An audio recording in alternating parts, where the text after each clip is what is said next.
विमल, पोलो, जुबा केसरी, हर पल मनाओ केसरी त्योहार। जी बोले सर। देखिए ये सारी डिबेट, मैं तो आपके छात्र हूँ, विश्वविद्यालय का प्रोफेसर कोई बोलना चाहे तो चाहे वो हॉलैंड हॉल से ही अटैच था। अच्छा, मैं वहाँ का मेरे छात्रावास से अटैच भी थे। और दूसरी बात, इलाहाबाद विश्वविद्यालय की छात्र गुरु की परंपरा में मैं आपसे सवाल पूछ रहा हूँ, ये पेशेगत धृष्टता वैसे ही कर रहा हूँ। आप जब तक बोलना चाहेंगे आप बोलिए। नहीं, हमारा ही कहना है कि देखिए किसी भी शिक्षण संस्थान का विशेष रूप से तब तक उद्धार नहीं होगा जब तक कि अध्यापक निर्भय होकर पढ़ाएगा नहीं।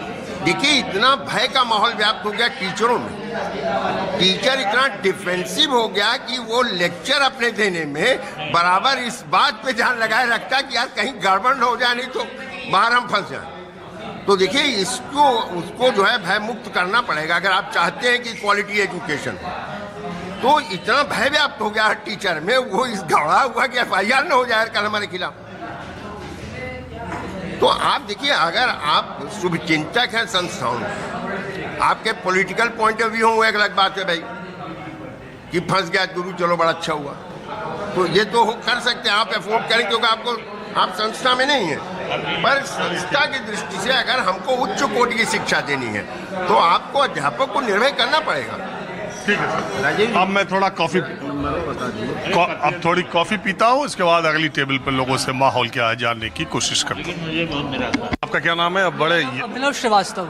आप क्या करते हैं? बड़े यंग हैं आप। मैं स्टूडेंट हूं और अभी डिजिटल मार्केटिंग एजेंसी रन करता हूं। सबसे पहले मैं आपके लिए दो चीज़ अगर मुझे इजाज़त हो मैं कहना चाहूँगा कि मैं आपके कंटेंट को बहुत समय से कंज्यूम कर रहा हूं और आज के समय में जहां पे नैतिक और सामाजिक मूल्यों का इतना पतन हो रहा है, वहाँ पे आप इतने ऑनेस्टी के साथ, बेबाकी के साथ अपने पत्रकार। भैया बहुत तुम्हारा शुक्रिया, हमारी बात छोड़ दो। क्योंकि हम लोग आपको as idol, as a youngster में आप कंटेंट कंज्यूम करते हैं, तो इसलिए मैं आपको बहुत उसके लिए शुक्रगुजार करना चाहूँगा।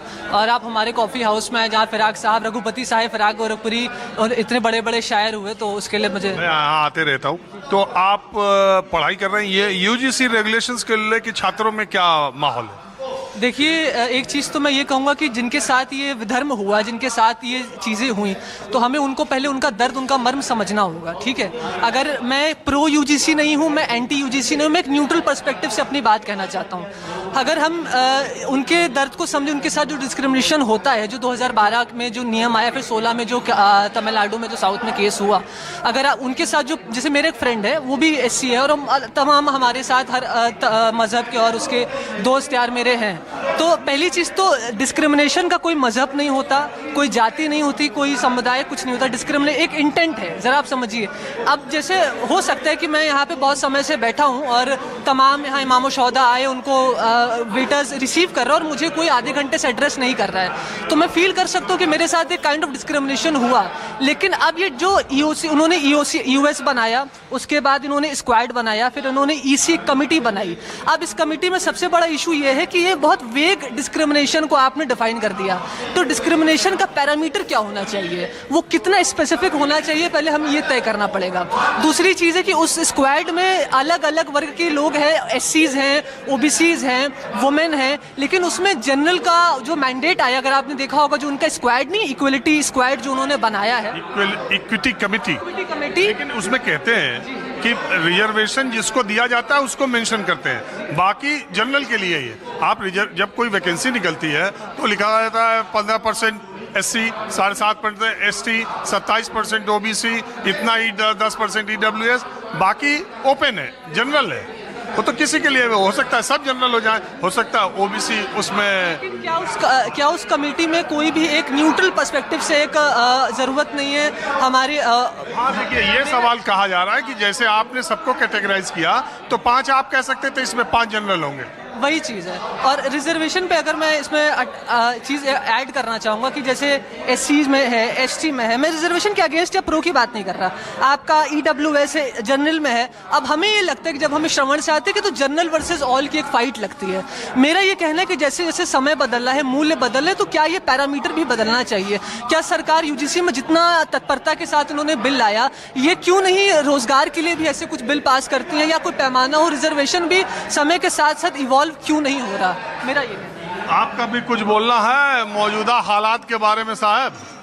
मौजूदा हालात तो बहुत अच्छे हैं, इसमें क्या बुराई है? अरे देख रहे हैं हर तरफ चर्चा है, काहे की चर्चा है?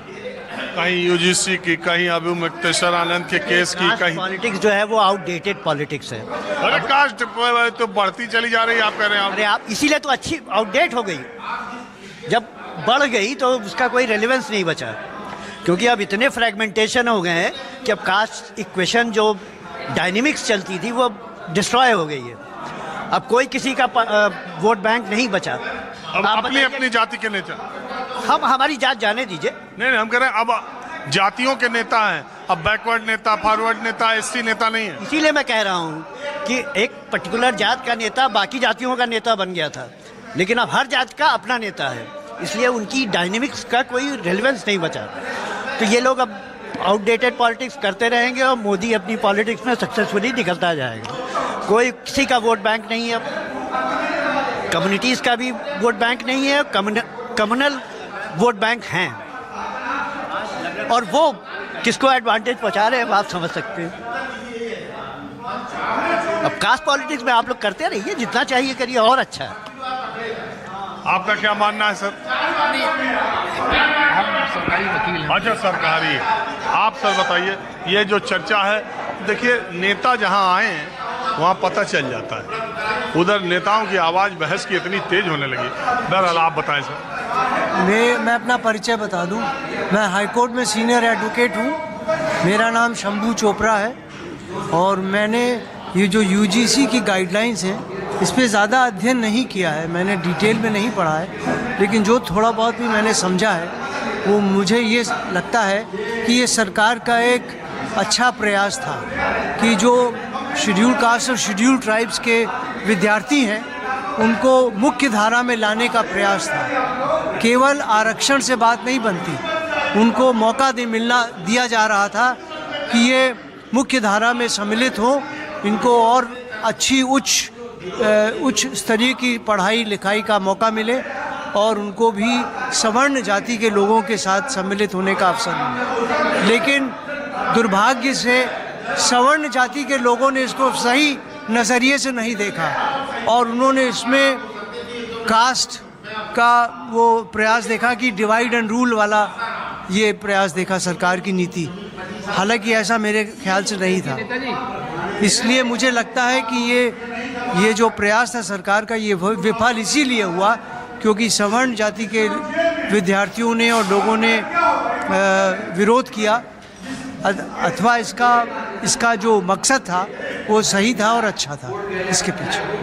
और सर 2027 के चुनाव का इस वक्त माहौल मैं आपसे पूछूं, और मैं ये पूछूं कि आज 2026 है और 27 में इलेक्शन है, 2021 में योगी आदित्यनाथ का या भारतीय जनता पार्टी का उत्तर प्रदेश में विधानसभा चुनाव के एक साल पहले जो ग्राफ था, आज की तारीख में वो उससे ऊपर है, वहीं है, उससे नीचे है? उससे ऊपर है। मेरे ख्याल से योगी जी की सरकार ने जो कदम उठाए हैं पिछले वर्षों में वो बहुत सराहनीय है। कोई ऐसा क्षेत्र नहीं छोड़ा जहाँ पे विकास नहीं हुआ है, और महिलाओं को, बच्चियों को, बालिकाओं को जो मौके मिले हैं प्रयास के, उच्च शिक्षा के और सुरक्षा के, वो सराहनीय है।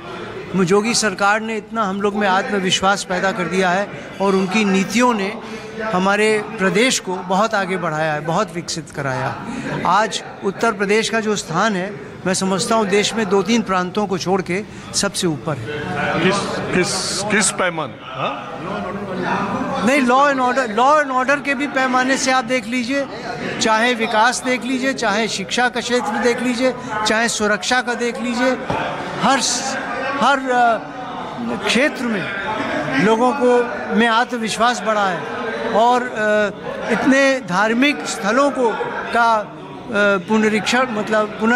उत्थान हुआ है, और लोगों में बहुत ज़्यादा सुरक्षा की भावना आ गई।